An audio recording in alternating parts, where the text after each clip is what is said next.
Welcome to the Two Disabled Dudes podcast. We believe life is about how we react.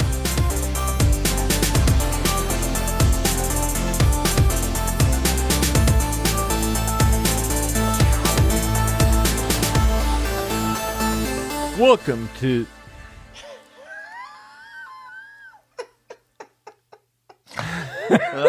Sorry. You're like a circus act. I know, I don't know if you're doing it on purpose, but every opening is absolutely on purpose. A little more animated or different. Totally, 100%. Okay. All right. I don't want to have the Sean just monotone. Welcome to the Two Disabled Dudes podcast. Yeah. Okay. All right, you ready?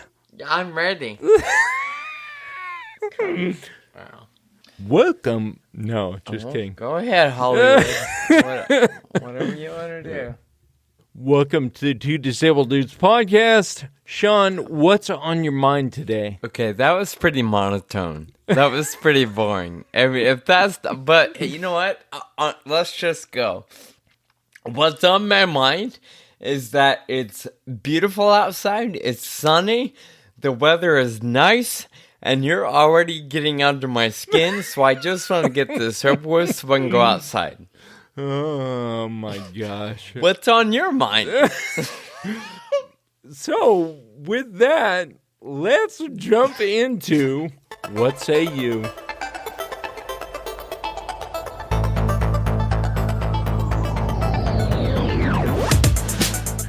This comment came on Facebook, on my personal Facebook. I posted the picture of the two of us with messed up foreheads from falling on our faces because of FA. And I got 20 comments on it mostly from people that have FA who were commiserating.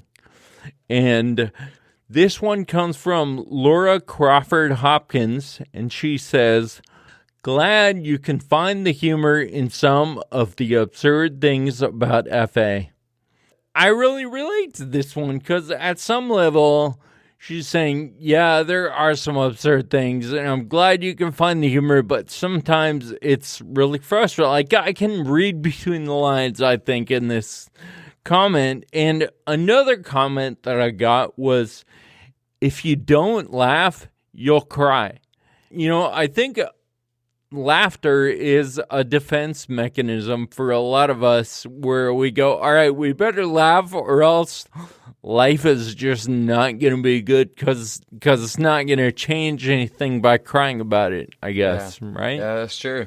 And, for me, I think of the principle of finding the silver lining, right? We've talked about it before in different contexts, but man, there's always something to learn. Even the painful things can teach us something if we're willing to evaluate and apply. I'm not at all diminishing pure random accidents, so I'm not, sometimes things are just going to happen. They're out of our control, but often I think there are probably some things we can do or be mindful of so we don't repeat that situation again in the future. Like for me, my fall was due to sneezing and not preparing for that. And I should know better. I need to sit down or I need to grab onto something so this sort of incident doesn't happen. So there's certainly a room for just being aware in that space. And I will say, for the sake of it, the comments are referring to episode 176, just a few episodes back. The picture, if you want to see a bloody forehead and a scar for Kyle, go back to episode 176. Anyway, Kyle, we've got an incredible guest who's coming back to the show today. So let's jump into our conversation.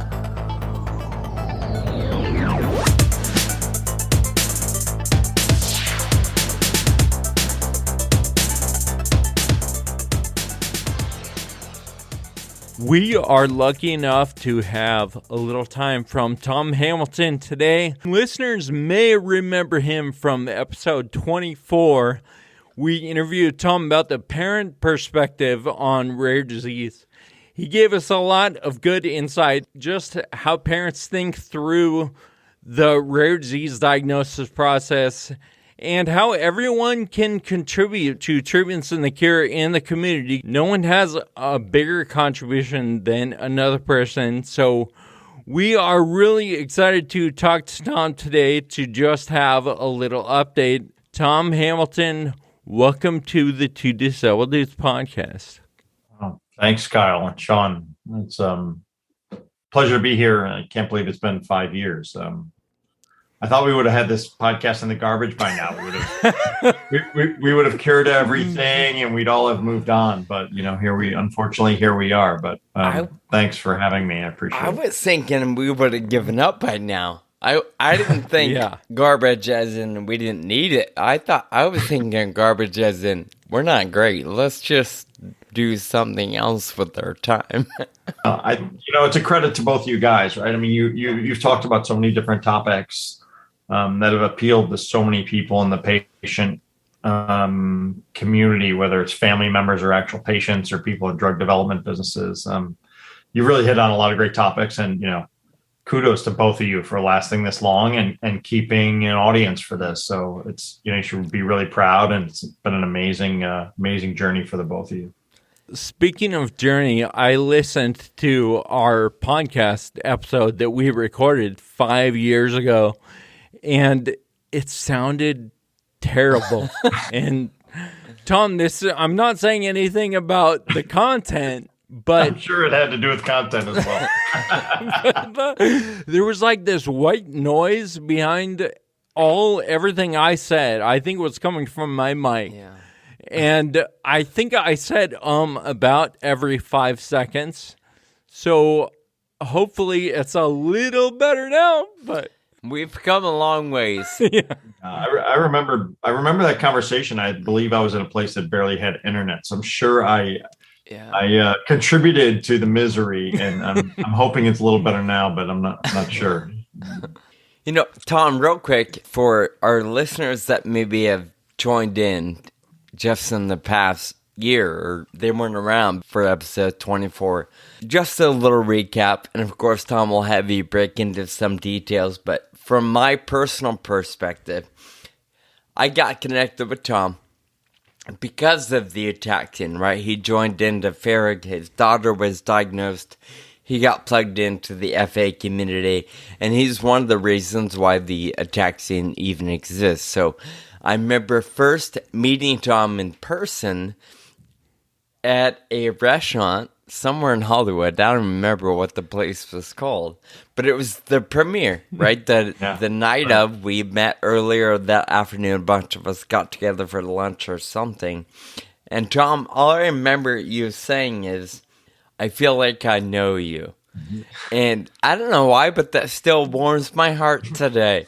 And then of course, watching the movie and knowing how involved you were there, I just look to you as one of my heroes, not just because you helped make that happen, but because you're a dad that's actively engaged in helping find treatments and cures. So I just wanted to give that little perspective, and also will help kind of dive into the conversation just a little bit. You're really nice, but a hero is something I'm not.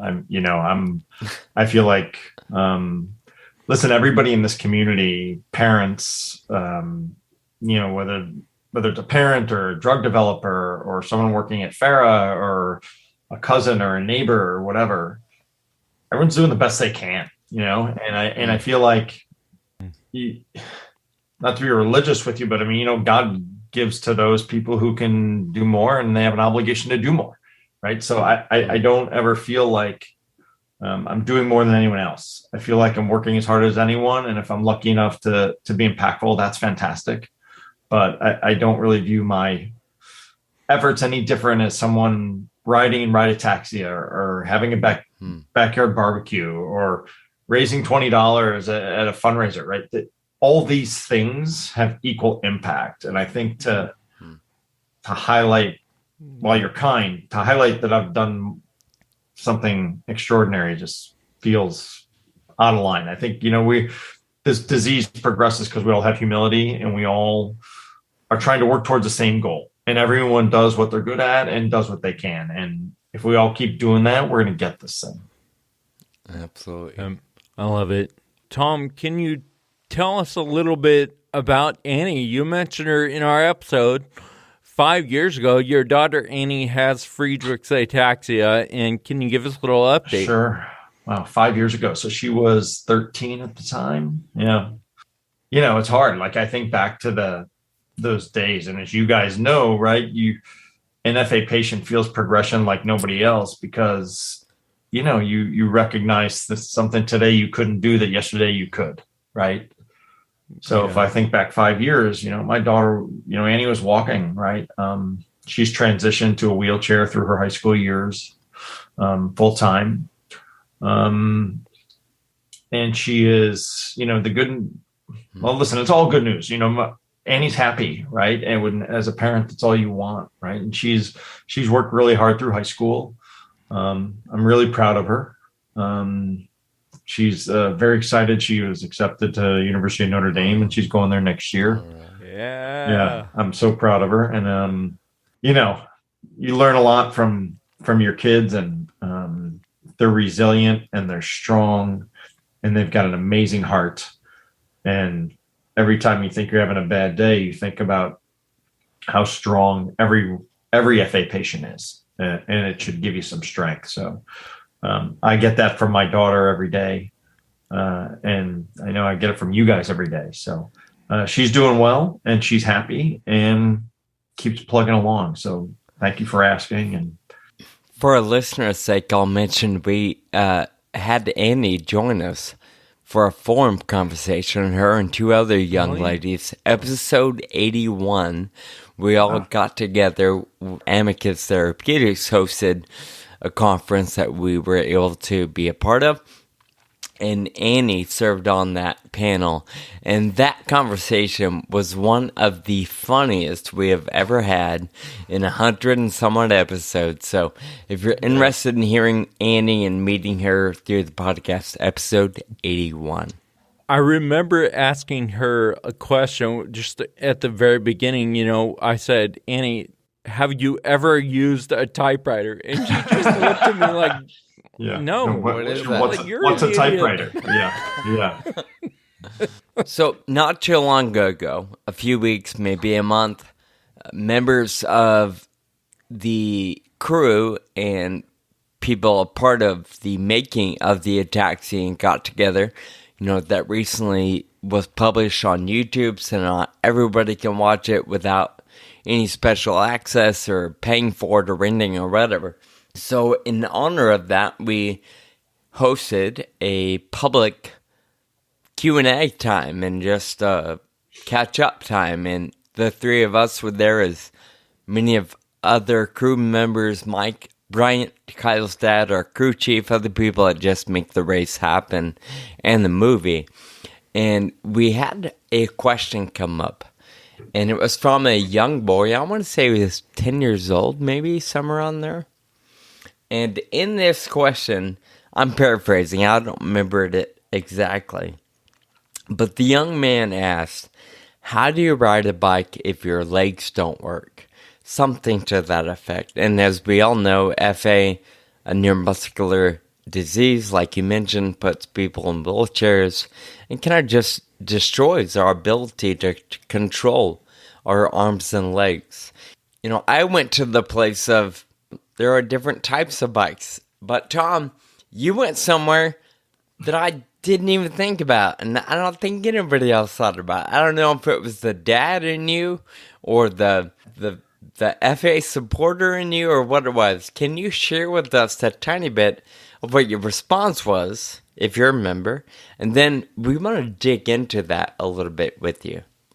Sure. I remember it was, first of all, it was so great getting back together with everybody from the Ataxian, right? It was so heartwarming, right? Special. To see everybody, we were so involved together for so long. And then you kind of, I don't want to say drift away. You just don't have as much contact. And it was nice to see everybody. So we were all, to set the stage a little, we all had this warm, fuzzy feeling isn't this great? Yeah. We were telling funny stories about the movie and editing and everything else, and it was really fun.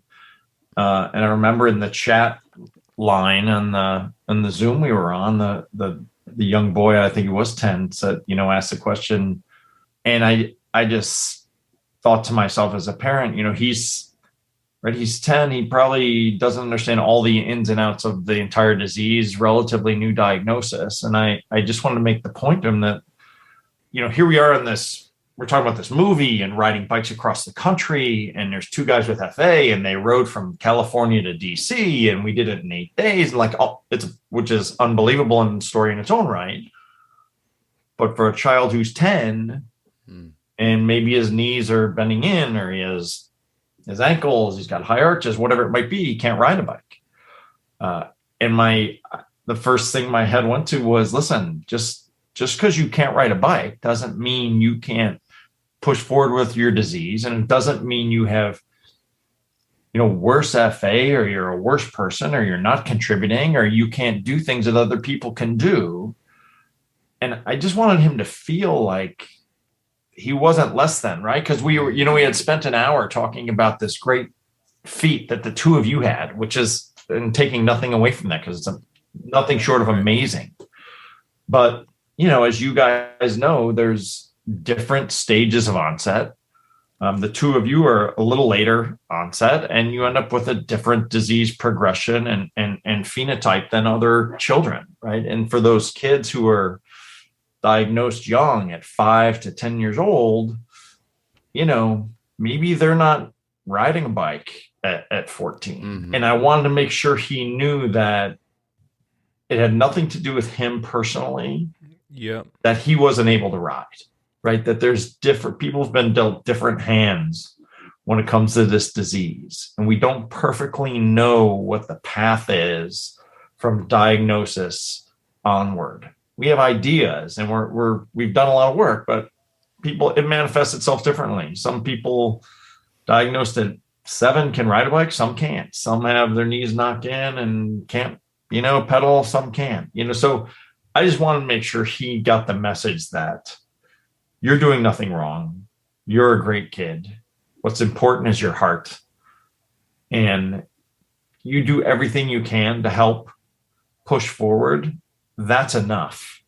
And you not riding a bike doesn't make you any worse a patient, or less of a patient, or less of a person than anybody else who's riding. So it was kind of late too. If you guys remember, it was 9:30 or so on the East Coast. And I'm like, shouldn't he be in bed? I mean, this. And I just felt horrible. As a parent, right? All you do is put your own child in that child's shoes. And you say, if my daughter was asking me this question, what would I say? Mm. And you immediately go to these feelings of, you want to take their pain away and try to explain, why things are the way they are. And, there is no explanation, but we do the best we can. And we want him to make him feel good. And we want him to, feel like a participant in the community and know that there's hope for him and for everybody. Yeah. Right? You touch on the tough thing about this disease is that it affects everybody differently. There's such a huge spectrum of how people are affected. Even people at the same age who are diagnosed at the same time, sometimes they vary widely. So it's really hard to compare yourself to somebody else. That is, unfortunately, a big mistake. It's our first impulse, I think, is to compare yourself to somebody in a similar situation. But with the FA and probably with many other rare diseases, that's not something we should do because there's so many variables. And like you said, we don't even know what all of them are yet. Yeah. It's probably human nature, right? We're always comparing ourselves to other people. Shoot, I think about just being a kid without any disability or rare disease. We're still comparing ourselves to all the other kids in class, right? Or the kids on the field, or whatever it may be. Yeah, and that's trying to think about the boy who asked the question. His ability to compare someone with FA at his age is limited. Maybe he's seen one other person with FA who is the same age as him, and that's his comparison, right? The data set is not large enough to draw any conclusions. And, you always fear like, oh, he saw someone else on the internet who looked his size and was riding a trike, no problem. And he feels less than, right? So it's just not, as you guys are saying, it's just not the case, right? Some can, some can't. Like I'm sure there's plenty of things that this nice young man could do that others can't, it's not, right. It's just not cut and dry, the physical and aspects of the disease at different ages. People find their spot in life, even without rare disease. I feel like my spot is cycling, and that is certainly, just not everyone's thing is sports or cycling. Right. Some people like other things, and it's just a matter of finding that thing, right? Even if you have a rare disease. That's right. Yeah. Maybe he can draw, maybe he cooks. Who knows what everyone's got different things they work on and focus on. Infinity. Yeah. And he's, and maybe he's a good friend, and maybe I'm sure he's a great son. And, the things that really matter, he's no different than anyone else. Right? And riding the bike for him, I just want to point out to him what wasn't it. Are you kind to other people? Are you a good person? Like, are you good to your parents? Are you trying your best? Like, those are things that transcend disease, right? Yep, absolutely. Yeah. No, I think his name was Graham. I think that's right. That rings a bell. Yeah. For Graham's sake, I guess, I want to reassure him and maybe any other listener. I'm going to be 41 in a couple of months, and I still haven't found my thing. Like, I don't know what, Kyle says my thing is cycling, and Tom, you've got a couple things. I don't know what my thing is yet. If anyone out there has a suggestion for what they think Sean's thing is, why don't we let him know? Well, the jury's out if your thing's podcasting, by the way. We're on the fence about it. We're still thinking about that. Tom, one school of thought. Granted, we didn't have 20 minutes on that question. We didn't really get into the mindset behind the responses. But I'm curious, from your perspective as a dad of somebody with FA, I know you want to encourage Annie and Graham to do whatever they can, be nice, try their best, and pursue whatever resonates with them. But I imagine at the same time, you want to encourage them to pave their own path and try something new and get out there and maybe try a bike or try a different bike or try this, that, or the other. How do you kind of balance the two between saying, hey, you're good enough the way you are, but at the same time, let's try something if you want to? Sure. Yeah, I think it's a really important point, and you have this balance of it's a push and pull, right? You want to push them to explore and make sure they understand they can do anything anyone else can do. Now, maybe physically that's not always the case, but with things that are important in life, I think it is, right? So you're right. I think the only place I hold back really as a parent is if something's just physically unsafe, right? If Annie were to say to me, I'm going to ride a motorcycle, maybe this would not be a good idea, right? Yeah. But beyond that, I think you have to let them do what they want, right? I think about my daughter taking Chinese, and I think there are probably times going listen, I don't know anything about this, but like, aren't those characters really difficult to write? And aren't there like 10,000 of them? This sounds like a difficult path. But I never said anything like that. Because what does it matter, right? Let them try, let them do their best. And you know what? They overcome an amazing amount of obstacles. So I think, barring safety issues, as a parent, one of the worst things you can do is probably stop them, and say, listen, hey, you're not capable of that. I mean, don't ever, right? Don't ever say that, right? I mean, I want them to believe, and I do, because I do believe that they can accomplish and do anything anyone else can, barring some physical limitations, right? And by the way, I think that's what keeps them happy, right? They have to believe and need reinforcement more than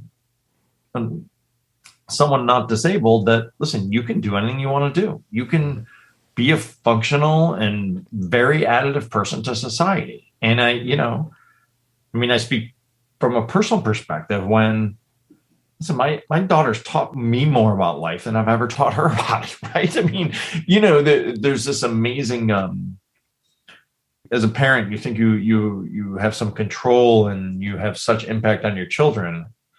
It's kind of the other way around. Right? You don't have as much control as you think, and wow, are they teaching you way more than you ever imagined? And that's, let's embrace that instead of trying to, stifle anyone with a disability from pushing forward, right? You talk about limits, physical limits. There are actual limits to things, and it's probably important to recognize those and get really familiar with where they are so you can work within the limits of your situation. I think that's something that we talk about a lot, and there's so much within those limits that it's important to know where they are so that you can work within them. Yeah, I think that's right. But by the way, if you think about what you just said, that's true for an able-bodied person as well. Right. It almost has nothing to do with disability. Like I can walk, but I have to know what my physical limitations are and how much sleep you need and how much exercise you can do. And it's maybe different in scale and scope, but the limitations are true for everybody. So I think as someone with a physical disability, maybe you need to be a little more conscious of it. And I think intuitively you are, right? It's in your face every day, right? So you have to really pay attention to stay healthy. But it also helps you, understanding your boundaries and limits, help you live robustly within them, right? I think that's right. Talking about those limits, you had joked, if Annie said, hey, I'm going to go get a motorcycle, you'd probably discourage that. And this might take you a minute, but can you recall a thing or a time Annie scared you? There was something she had her eyes set on, and you were maybe a little bit anxious about it. And if so, is that something you can share? Well, out of respect for her privacy, I wouldn't bring up specific issues, but what I would tell you is, I think that happens regularly. And it's because as a parent, you're trying to safeguard. So by the way, I'm 100% guilty of doing too much, right? Do I help her in the car too much? Probably. Should I let her see if she can grab onto the door and transfer on her own? Yes, I should. And I've tried to get better personally about that. And I think all parents probably struggle with those. And in myself and my wife, I know as well, like there's many times a day you hold your breath and say, okay, that's going to go okay. She'll be fine. And I think that's part of it, right? You have to let people live a little, obviously you don't want them to, if they're in grave danger, it's a different issue, but sure, sometimes they need to fall. Sometimes, transferring to the bed or a wheelchair or whatever it is. What about Kyle? You transferring from your chair to your trike? How many times have you done a face plant, right? In the middle of that, right? Everyone's got scars on their nose and forehead, right? With this disease for a reason, right? You know what I mean? Yeah. I mean, so, while not easy to let that happen, and, your parental instinct is to just do it for them. when the reality is the best thing you can do is not do it for them. And I think that's a struggle for all parents. This is not a Tom Hamilton thing, right? This is anyone who's got a disabled child thing. Yeah, I think sometimes from the perspective of the person who has the disability, sometimes the best way to learn is to do that face plant and be like, all right, I think I probably either need help or I need to do this. I might sneeze. I'm going to sit down. But that's maybe this is a slight difference for FA. Like, it's progressive, right? Some disabilities are not progressive. But the thing with FA, that stuff is, you can both of you can probably look back and say, 4 years ago, I could do this. Today, I can't. Right. So you have this progressive nature of this disorder that gets it to be a little bit trickier. And I think because of that, we've got a few more scars. But I don't think we can change how we operate within that. Right. Yeah. That's interesting point. We talk about the physical limitations and being able to know that so you can work within it. Well, with the FA and with progressive disease, that limit is always changing constantly, like you said. Yeah, you guys are both managing to a moving target, right? And however slow moving it is, it's still moving. So you guys just got in my head. So, I'll just throw it out there really for listeners' sake. We're no professionals. But just thinking about, it's always a moving target, right? It's ever changing. That's going to mess with somebody's head. I'll encourage people, just for the sake of it, find a therapist, maybe somebody that can walk you through it, just help you kind of get your thoughts to words, I guess, right. Or maybe a priest or a pastor or somebody that you trust just to help you maybe stay in a place that's somewhat healthy mentally. I don't know who might need that, but I wanted to throw it out there. Oh, listen, Sean, I would argue that we all need it to a degree. Yeah. I don't think there's no shame in what you're suggesting. In fact, I would agree and encourage, like, listen, these are not easy things to grapple with. So, and there's mental health professionals for a reason, and they're very helpful. And I think you can tap into that as a resource. You absolutely should. Tom, could you talk a little bit about the dynamics of the relationships between all four children? Yeah, sure. Wow, it's really interesting. So my two older children are very close in age to Annie. So they were all in high school roughly at the same time. And then she has a sister who's 5 years younger than her. I think they're all different, right? I think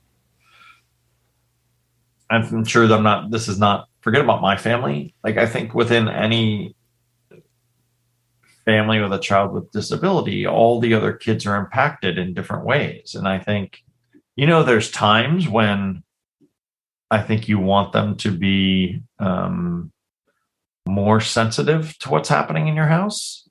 And there's other times when you say to yourself, it's not their problem and it's a bit unfair. Mm-hmm. So I don't know what that unfair is, not the right word. She's my daughter, right? And their sister. I don't know. I think that's a very, sibling dynamics are very tricky.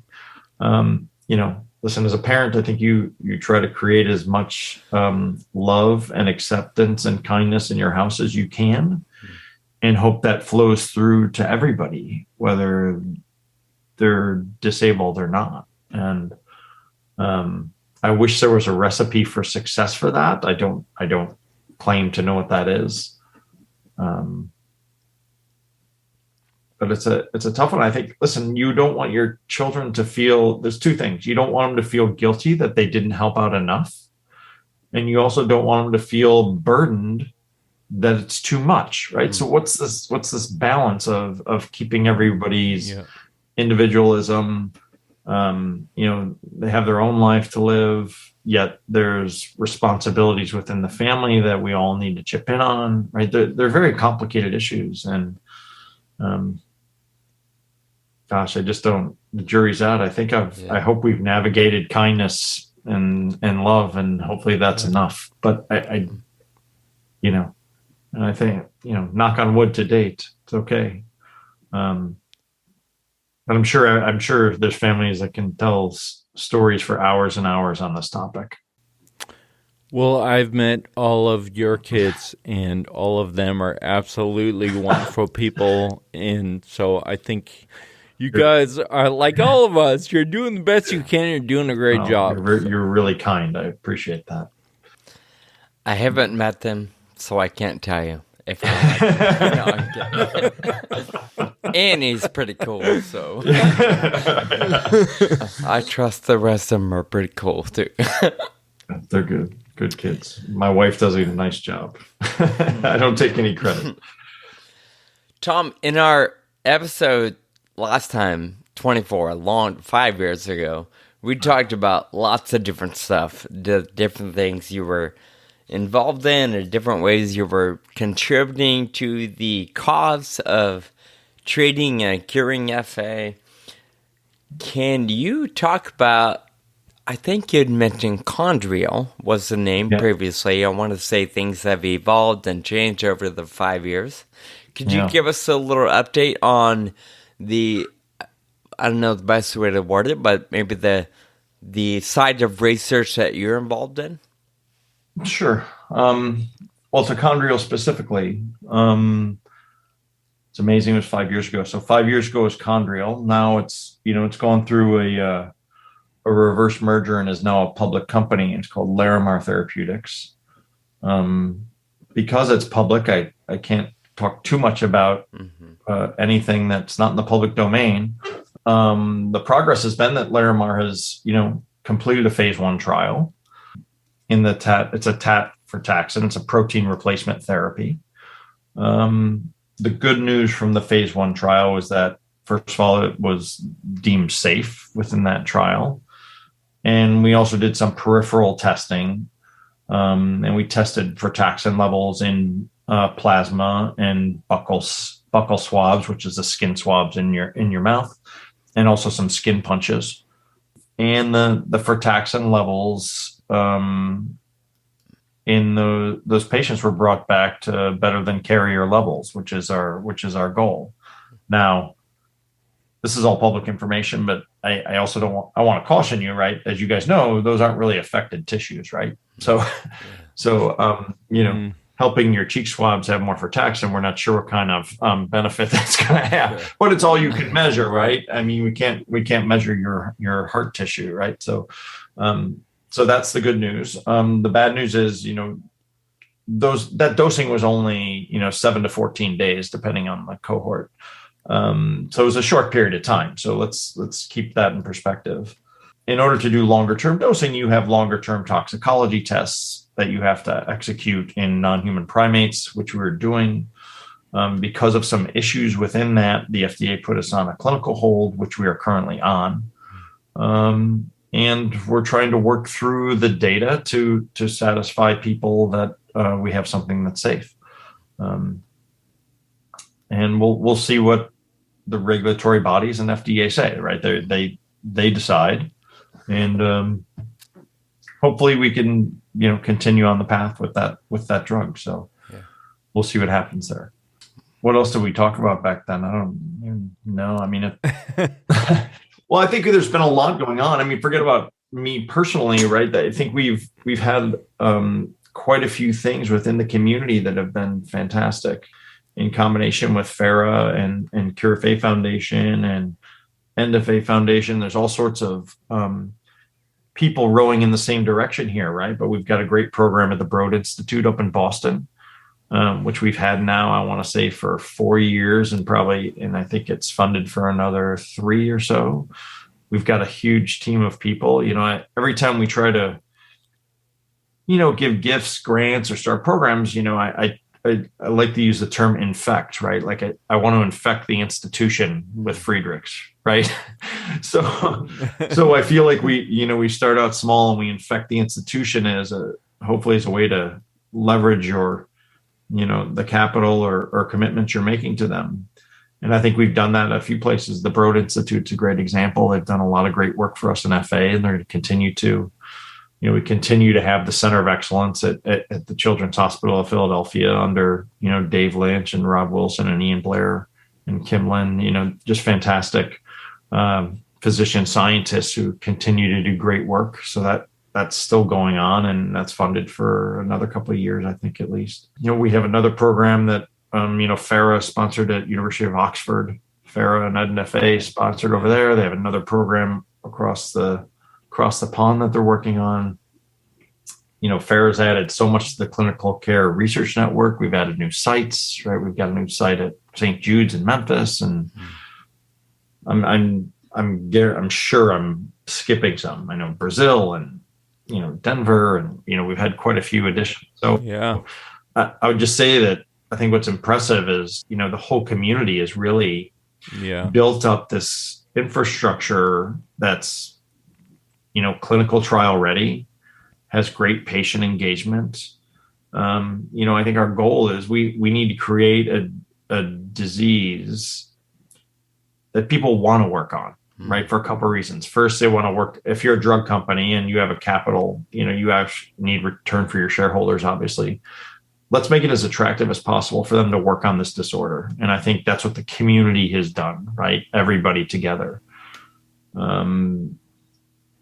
I think those are key pieces, right? To have the patients available, have the biobank available, have the blood sample, have skin data, have, induced pluripotent stem cells available, have a cell bank. There's a lot of, they have a historical natural, have a natural history study of the patients that are involved, right? There's so many moving parts to make this thing attractive for people to work on. So I think we've done that. And I think, listen, there's still the belief, and I share this, that, once we come up with solutions for one of these orphan disease, it's going to domino into others, right? I really believe whether, it's tafrataxin and Larimar or a gene therapy solution by any of the gene therapy companies that are working in the FA field, or what small molecule drug, whatever it might be. I mean, pick your modality. I think, a lot of those are going to be transferable. So, it's why people have been attracted to orphan diseases. And I think if we can prove it out in one and start to utilize the same technologies in other diseases, we've done our job, right? And we can help the maximum amount of people that way. So, I'm blabbing a little bit, but it's like the overreaching, if I think about what's the overreaching theme of the last 5 years, I think that's it, right? That theme is the community. That theme is FARA. That theme is the board at FARA. That theme is the patient engagement that we have. Our drug development partners, pick your company, right? There's so many things on the horizon, and there's so much hope for patients that we have to take our small wins, and our small wins that there's a little progress, right? We've got some clinical trials that are happening this year and more coming up. We've got some gene therapy companies that have their INDs approved, right? These are some very exciting things that 5 years ago, I think we would have said, yeah, I'm not sure that's going to happen. And the good news is here we are, and we've made progress, right? We don't have a solution yet, but we're working as hard as we ever have to try and get that done. And we've got 15,000 patients counting on us, and we got to fix it. So I don't see anybody slowing down and anybody caring less. It's quite the opposite. So, yeah. And you two included. I mean, look what you guys are doing with this and spreading the word and the rides and everything else. Like it's God's work, right? So I really, kudos and thanks to you guys for spreading the word in this way. And the whole community, right, is responsible. It's not one individual. It's not one organization. Everyone goes in the same direction on FA, and we're going to get there. Well, Tom, it's always a pleasure talking to you. I love your insight, your perspective, dare I say, wisdom. That's a bridge too far. That's a bridge too far, I think, Sean. But thanks for the thought. Before we let you go, can you just tell us whether it's FA or family or life in general, what is something you're excited about right now? I think I'm really excited that I see and feel patients feeling more hope about what's coming. Right? I think we have, in Ron Bartek's words, a lot of shots on goal, and we have a lot of tireless people at FARA and on the board and in the patient community who are pushing on this. And I feel like we're on the precipice of some results. I really do. And, I hope I never have to do another podcast with you guys in 5 more years. Right. I hope we'll all be on a beach somewhere, right? I don't know. You know what I'm saying? Like, I really do think that, we have good things happening. And I really do believe that we've got big changes coming. I think there's technologies available within the biotech community that can really help FA. And we've tapped into the right resources. There's always more we can do, and we'll keep doing that. But I think we're on a good path. And to me, that's exciting, right? And, listen, my child's happy. I've met a lot of FA patients and they're happy. And if we can keep that going, right? When the rest doesn't matter, right? You want to keep people smiling. You want to keep them hopeful, and you want to have them live the fullest life they can. So if we're all helping, push that along in our own little way, and I think we are, I feel that within the community. So let's keep doing that, right? Like, we can't get discouraged. We have to pick out our small wins. We have to keep our smiles on and do the best we can, because the alternative is pretty crappy. Right. Yeah. So I have a commitment for the 3 of us. No matter what happens in the next 5 years, I think we should do a podcast from that beach somewhere. Oh, that's a good idea. Yeah. Yeah. I'm in. Cocktail in hand, though.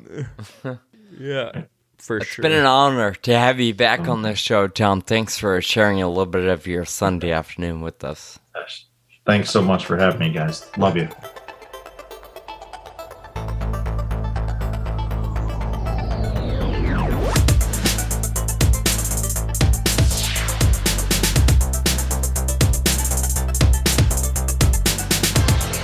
It's always so great to connect with Tom. He's one of those guys where if I have a question or need a little clarification, or if I'm just trying to think through something, I can always call him or text him and run things by him. And I just love being able to have that resource. I feel somewhat similar, but it's email for me. Like, he straight up said one day, don't ever text or call me. But you can email. No, not really. I'm with you. Tom is one of the nicest humans, and I really do have a lot of respect for him and just the way he approaches life and conversations. Always, always, always an honor to chat on the phone or share a meal if we're ever in the same city. And I will say, regarding your commitment, I just want to sit on the beach and have a drink. I don't care if it's 5 years from now or 5 months from now. Let's just hang out. I'm in. All right, Kyle, let's get into our thank you notes. Of course, thank you to Tom for joining us and carving out some time. But we also prepare thank you notes for every episode. As everybody knows, it's important to Kyle and I to express some gratitude. So, Kyle, who are we saying thank you to today? Well, my thank you relates to something we mentioned in the podcast. We interviewed Tom in 2017, and I mentioned that it was not a good record. Well, the quality of the audio was not as good as it is now, and partly that was because we didn't know what we were doing, but partly we were using Skype. We didn't have Zoom yet. Zoom's been a pretty good resource for making a good recording, so I am grateful for Zoom over Skype. You make a good point, so I'm going to follow suit. My thank you is also going to go in the same direction. I'm grateful for the just overall improvement, right? You know, people talk about how they binge listen or go back to anything before episode probably 40 is terrible. We didn't know what we were doing. You know, we've made some huge advancements in our processes, and we're a little more comfortable on the microphone. Our editing is a little tighter, I think, so I'm with you on that one. I'm saying thank you, I guess. It's the principle of evaluating and applying, right? You just start, and over time, you make the improvements to get to where we are today. Not that we're on top of the world yet, but we've definitely come a long way, so I share in the thank you for overall improvement. Of course, thank you for listening today. We're grateful that you continue to tune in. We always appreciate new listeners and loyal listeners alike. We want to encourage you to check out the show notes. We've linked some other episodes that tie into the conversation today. We look forward to talking with you next time. And until then, keep living with urgency. Thank you for listening to the Two Disabled Dudes podcast. This show is possible with your support. Visit twodisableddudes.com to donate. Connect with us on Facebook, Twitter, and Instagram. And be sure to subscribe on your favorite podcast app.